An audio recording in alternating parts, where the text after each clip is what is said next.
wore a new crown for India which cost £60,000. The amphitheatre contained about 12,000 people and about 18,000 troops.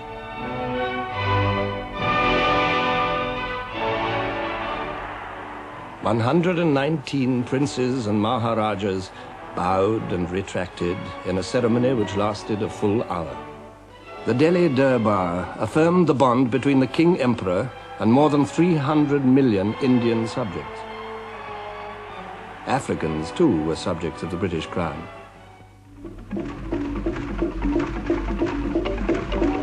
To Cecil Rhodes had come the dream of linking British possessions with a railway from the Cape to Cairo.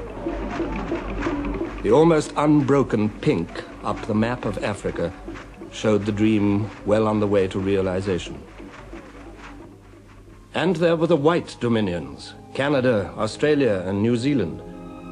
These were the lands where men of British stock had driven down new routes, creating British populations in far distant places, half as numerous as the Britons who stayed at home.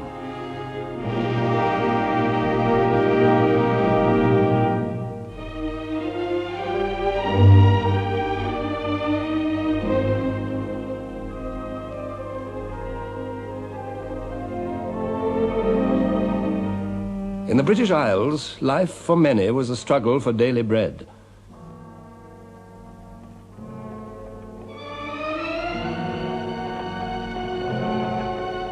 The national wealth of the country in 1914 has been computed at £14,300 million. But in the black deserts of Britain's industrial towns, working-class families could not afford decent clothes or enough to eat. In London at the turn of the century, 30.7% of the population were living below the poverty line. In York, 28% existed on a diet less generous than that of the workhouse. Small wonder that the Chancellor of the Exchequer, Lloyd George, wrote, "Our working populations, crushed into dingy and mean streets, with no assurance that they would not be deprived of their daily bread by ill health or trade fluctuations, were becoming sullen with discontent." As in Germany and in France, the workers turned to socialism. The Labour Party was born. But 40 Labour MPs could not provide a remedy. Only through the rapidly growing trade union movement could the workers assert their demands. In 1911 and 1912, Britain was swept by a wave of strikes more complete and embittered than any yet seen. The trade union leader, Ben Tillett, said, "It was a great upsurge of elemental forces. It seemed as if the dispossessed and disinherited classes were all simultaneously moved to assert their claims upon society."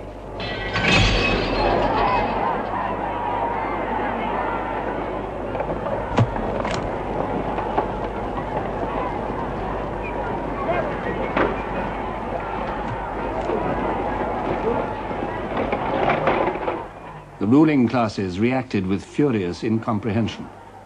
In Liverpool, troops were brought in to fire over the heads of the crowds. A man told Sir Austin Chamberlain, "I think the situation's so serious that I went this morning to a wholesale armourer's to buy 5 revolvers. The shopman said, 'We had 100 yesterday, we had 50 when we opened this morning, we have not one left now.'"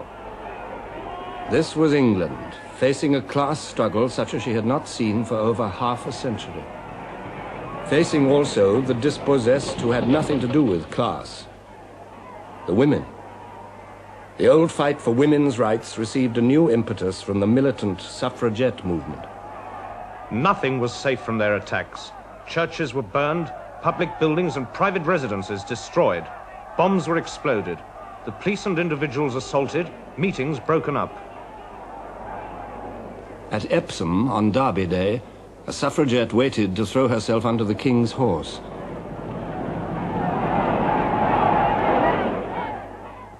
She died of her injuries. Workers and women. There were others too whose discontents were coming to a head. Southern Ireland was clamoring for home rule. Her spokesman was Eamon de Valera. The militarist power which has kept Ireland within its grasp for centuries can never be persuaded to let go. If liberty is not entire, it is not liberty. The Irish struggle brought Britain to the very edge of civil war.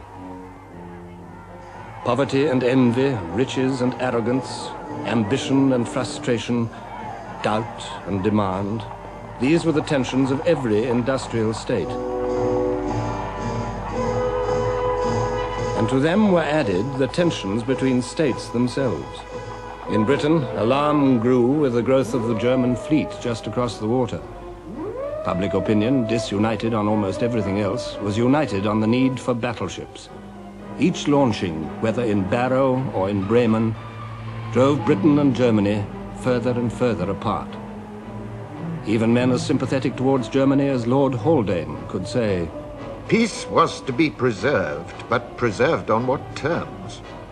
On the terms that the German was so strong by land and sea that he could swagger down the high street of the world, making his will prevail at every turn?" In 1908, Lloyd George met the German ambassador.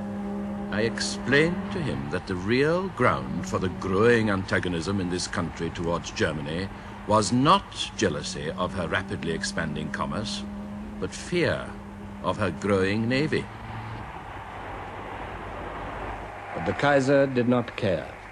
I do not wish for a good understanding with England at the expense of the extension of the German fleet.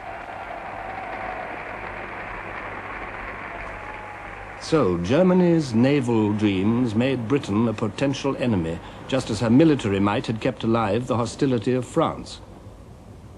The two nations were drawn together by Germany's challenge. The Entente Cordiale was forged. By 1914, when King George V paid a state visit to Paris and rode with President Poincaré through cheering crowds, the Entente was 10 years old. In both countries, men welcomed the end of centuries of rivalry. It seemed a good omen for peace.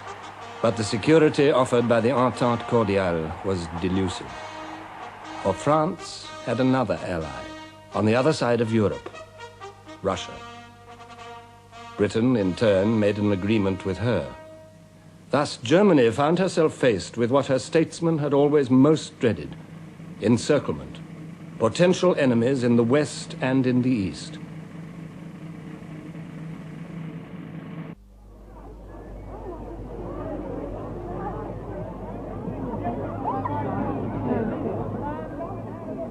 In the summer of 1914, it was not Britain, nor France, nor Russia which held the real threat to the peace of Europe.